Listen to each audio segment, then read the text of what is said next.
April 1 నుంచి కొత్త pan card rules అమల్లోకి రాబోతున్నాయి. పాన్ కార్డు వాడే ప్రతి ఒక్కరిని ఈ కొత్త నియమాలు ప్రభావితం చేయనున్నాయి. ఇప్పటి వరకు వీటిని ఉపయోగించి చేసే బ్యాంక్ లావాదేవీలకు పరిమితులు మరింత పెంచారు. బ్యాంక్ డిపాజిట్లు, విత్డ్రా, స్థలాల క్రయ విక్రయాల వంటి కార్యకలాపాల్లో పాన్ వినియోగానికి సంబంధించి కొత్త నిబంధనలు రానున్నాయి.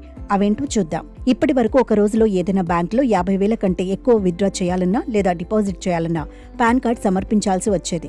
కానీ ఇప్పటి నుంచి ఇందులో మార్పులు చోటు చేసుకున్నాయి. ఒక ఆర్థిక సంవత్సరంలో బ్యాంక్ అకౌంట్లో 10 లక్షలు లేదా అంతకంటే ఎక్కువ డబ్బులు డిపాజిట్ చేసినా లేదా విత్డ్రా చేసినా పాన్ వివరాలు అందించాల్సి ఉంటుంది. అలాగే భూముల అమ్మకం, విక్రయంకి సంబంధించి పాన్ విషయంలో మార్పులు చోటు చేసుకున్నాయి.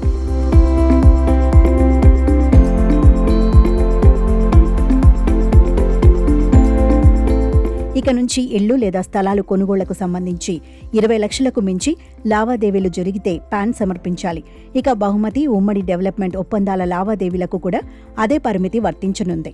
ఇక ఏదైనా వెహికల్ కొనుగోలు చేసినప్పుడు 5 లక్షల ధర దాటితే పాన్ వివరాలు అందించాల్సి ఉంటుందని ఇన్కమ్ ట్యాక్స్ డిపార్ట్మెంట్ స్పష్టం చేసింది. ఇక కంపెనీ నుంచి ఉద్యోగికి ఇచ్చే మీల్స్ కూపన్లపై మినహాయింపు పరిమితిని పెంచారు. ఆ లిమిట్ను 4 సార్లు పెంచుతూ నిర్ణయం తీసుకుంది. ఒక్కో మీల్స్కు 50 నుంచి 200 రూపాయలకు పెంచారు. పాత, కొత్త ఇన్కమ్ ట్యాక్స్ రెజ్యూమీకి ఈ నిబంధనలు వర్తిస్తాయి. యజమాని రోజుకు 2 మీల్స్ కూపన్లు అందిస్తే ఏడాదికి 1,05,600 అవుతుంది.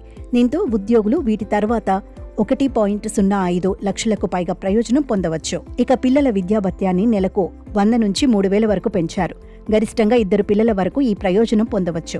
ఇక హాస్టల్ ఖర్చు భత్యాన్ని నెలకు 300 నుంచి 9,000కు పెంచారు. ఇది కూడా 2 పిల్లలకు వర్తించనుంది. ఇక హెచ్ఆర్ విషయంలో 50% పన్ను మినహాయింపు ఏప్రిల్ 1 నుంచి పొందవచ్చు.